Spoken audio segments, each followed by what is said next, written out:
Hello dear students, Sunday को मेरी कुछ वर्क की वजह से कुछ क्लास नहीं हो पाई थी, तो आज मैं लेकर के आई हूँ एक न्यू टॉपिक मॉडल्स। तो सबसे पहले हमें मॉडल्स के बारे में ये समझना है कि ये होते क्या हैं। तो देखिए बच्चों, एक होती है स्पेलिंग MODAL मॉडल, एक होती है MODEL। तो हमें दोनों में डिफरेंस क्या है वो देखना चाहिए, क्योंकि हम सबसे पहले तो स्पेलिंग ही रॉन्ग कर देते हैं। तो MODAL का मीनिंग होता है मनोभाव, जो हम अभी पढ़ने वाले हैं। उसके बाद MODEL का मीनिंग होता है नमूना बोल सकते हो, चार्ट बोल सकते हो। ओके बच्चों, तो अभी देखिए हम स्टार्ट करते हैं कि मॉडल कौन कौन से होते हैं, मॉडल्स का यूज कहाँ कहाँ किया जाता है। चारों ही ऑप्शन में हमें सेम लगे तो उनको डिफरेंट कैसे पढ़ेंगे हम। तो चलिए बच्चों, हम देखते हैं कि जो ये मॉडल्स होते हैं वो हेल्पिंग वर्ब भी बोला जाता है, इनको ऑक्सिलरी वर्ब्स भी बोला जाता है। लेकिन जो हेल्पिंग वर्ब होती है वो कितनी होती है बच्चों, वो होती है 11, और वो हमें टेंस के बारे में बताती है। और जो ये मॉडल्स होती है ये हमेशा अपने साथ में क्या लेकर के आती है, मेन वर्ब। जैसे कि ये हमें क्या बताएगी, मूड बताएगी। मूड का मीनिंग होता है मनोभाव। जैसे मैंने एक एग्जांपल लिया, you should play football. Should, यहाँ पे शुड क्या है, मॉडल्स है। शुड के बाद में क्या आ रखा है, यू शुड प्ले। प्ले यहाँ पे मेन वर्ब आ रखी है। तो हमें ध्यान रखना है कि ये हमेशा अपने साथ में मेन वर्ब लेकर के आती है, वो भी मेन वर्ब की फर्स्ट फॉर्म। हाँ, शुड का मीनिंग दे रखा है कि भाई वो सजेस्ट कर रहा है, वहां पे वो उनको क्या कर रहा है, उनको बताया जा रहा है कि भाई तुम्हें चाहिए। भाव क्या दे रहा है वो, कि तुम्हें फुटबॉल खेलना चाहिए। अभी मैंने दूसरा सेंटेंस यही लिया, इसमें मॉडल चेंज कर दिया कि यू कैन प्ले फुटबॉल, कि तुम फुटबॉल खेल सकते हो। तो ये हमें बताएंगे मॉडल्स कि हमें कब कौन सा यूज करना है। तो चलिए देखते हैं इसकी डेफिनेशन।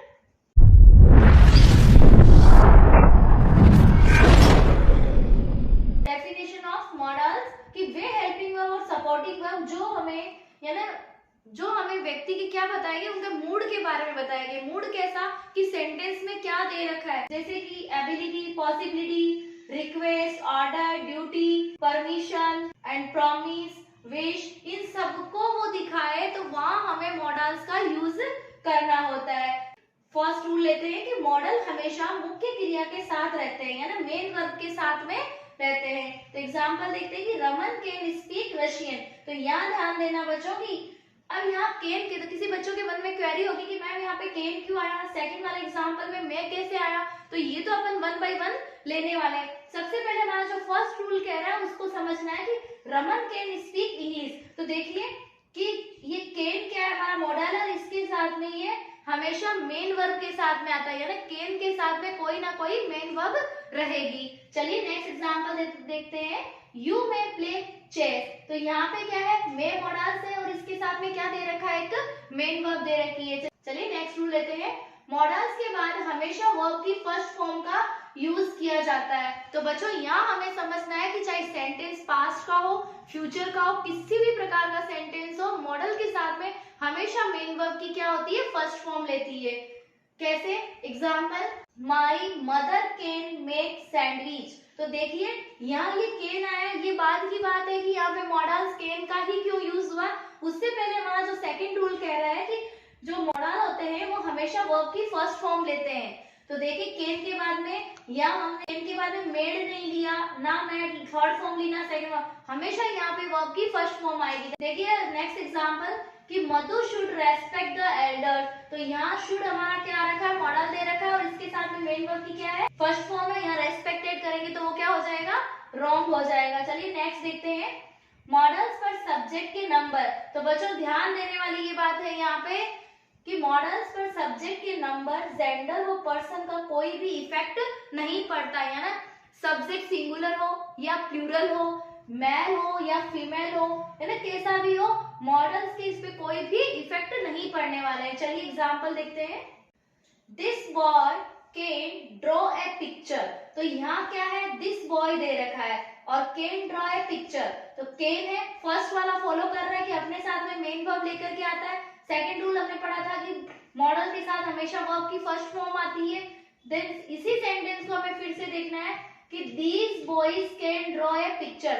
तो देखिए जब हम टेंस करते तब हमें क्या बताया जाता है कि सब्जेक्ट सिंगुलर है तो वर्ब भी सिंगुलर लेनी है, सब्जेक्ट प्लूरल है तो वर्ब भी प्लूरल लेनी है। लेकिन यहाँ मॉडल से क्या कहा जा रहा है कि इसके नंबर पे, जेंडर पे, पर्सन पे कोई भी इफेक्ट नहीं पड़ता। तो यहाँ मेरा दिस बॉय था और यहाँ पे these boys ले लें, यानी ये सिंगुलर सब्जेक्ट ये प्लूरल सब्जेक्ट है, लेकिन जो मॉडल आ रहा है वो सेम आ रहा है यहाँ पे, है ना। केन में तो केन नहीं आना, ऐसा नहीं कि वहां हम केन्स कर दे। ओके, चलिए थर्ड देखते हैं। तुषार में गो टू लंदन। यहाँ पे क्या आ रहा है कि तुषार क्या है, ये जेंडर बता रहा है हमें, मैन है। और फोर्थ वाले सेंटेंस में देखिए, टीना में गो टू लंदन, तो टीना क्या है, यहाँ फीमेल है ना, जेंडर का कोई डिफरेंसेस नहीं होता है किससे लेकर के, जब मॉडल्स फील करते हैं तब।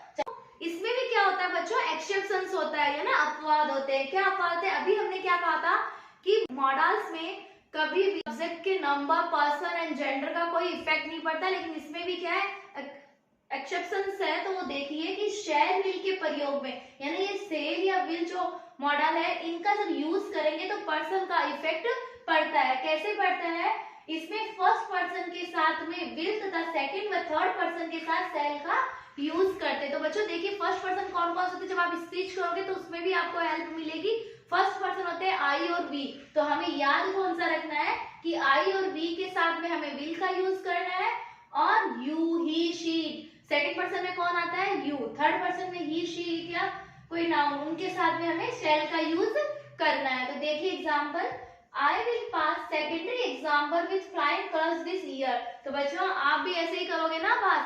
तो देखिए आई के साथ में हमने क्या यूज लिया, विल, और यहाँ अगर दे होता तो हम क्या यूज करते हैं, शैल। क्यों, क्योंकि हमारा जो रूल है वो क्या कह रहा है कि शैल और विल के साथ क्या करना है, फर्स्ट पर्सन के साथ में विल का यूज करना है, then second and third person के साथ में शैल का यूज करना है। तो देखिए ही, यहाँ पे सब्जेक्ट क्या है अपना, ही है, तो ये थर्ड पर्सन में आ रहा है, इसलिए हमने किसका यूज किया, सेल का यूज किया। चलिए नेक्स्ट देखते हैं। मॉडल्स के बाद नोट लगाने से सेंटेंस नेगेटिव तथा सब्जेक्ट के पहले रखने पर सेंटेंस क्या हो जाता है, इंटेरोगेटिव हो जाता है। देखिए, रमन कैन स्पीक रशियन, तो ये एग्जाम्पल आप समझना क्या कहा था, ये तो कैसा सेंटेंस हो गया, इसके अंदर कोई भी किसी प्रकार का नेगेटिव इंटरोगेटिव सेंस नहीं दो रहा है, तो ये अफर्मेटिव सेंटेंस हो गया। नेक्स्ट देखते हैं, रमन कैन नॉट, यानी मॉडल के बाद में नॉट लगाने से सेंटेंस कैसा बन रहा है, नेगेटिव, और सब्जेक्ट से पहले मॉडल रखने पे वो कैसा बन रहा है, इंटेरोगेटिव। बच्चों ये थे अपने मॉडल्स के रूल। तो हमने क्या पढ़ा था इसके अंदर, तो हमने मॉडल्स में क्या देखा था कि जो मॉडल होती है वो हमेशा, मेरे साथ साथ आप भी रिवाइज करिए कि मॉडल्स एक ऑक्सिलरी वर्ब्स होती है, और इनके साथ में मेन वर्ब साथ रहती है, और मेन वर्ब की हमेशा वर्ब की फर्स्ट फॉर्म आती है, चाहे वो किसी भी प्रकार का सेंटेंस हो, यानी प्रेजेंट हो, पास्ट हो, फ्यूचर हो, हमेशा वर्ब की फर्स्ट फॉर्म साथ लेकर के आएगा। उसके बाद हमने क्या रीड किया था बच्चों, बताइए जल्दी से रिवाइज करके, कि मॉडल्स में जेंडर, पर्सन एंड नंबर का कोई इफेक्ट नहीं पड़ता, लेकिन आपको पता है एक्सेप्शन सब जगह होते हैं। तो इसमें भी क्या था कि जब विल और शैल का यूज करते हैं तब वहां पे पर्सन का इफेक्ट पड़ता है। कैसे पड़ता है कि फर्स्ट पर्सन आई और वी के साथ हम किसका यूज करते हैं, विल का, and second and third person के साथ में हम यूज करते हैं शैल का। तो कैसे, जैसे बच्चों अब इनका हम क्या लेंगे, कल जो मेरी क्लास होगी उसमें मैं आपको बताने वाली हूँ कि use of can, could, may, might. एक एग्जाम्पल लेते हैं हम कि may I use your pen, can I use your pen. तो बच्चों इसमें देखिए एक जगह मैं लगा रही हूँ कैन और एक जगह मैं लगा रही हूँ यहाँ पे मे। तो अब इनमें डिफरेंस कैसे रहेगा उसके बारे में हमें one by one models clear करने होंगे। चलिए बच्चों, गुड नाइट।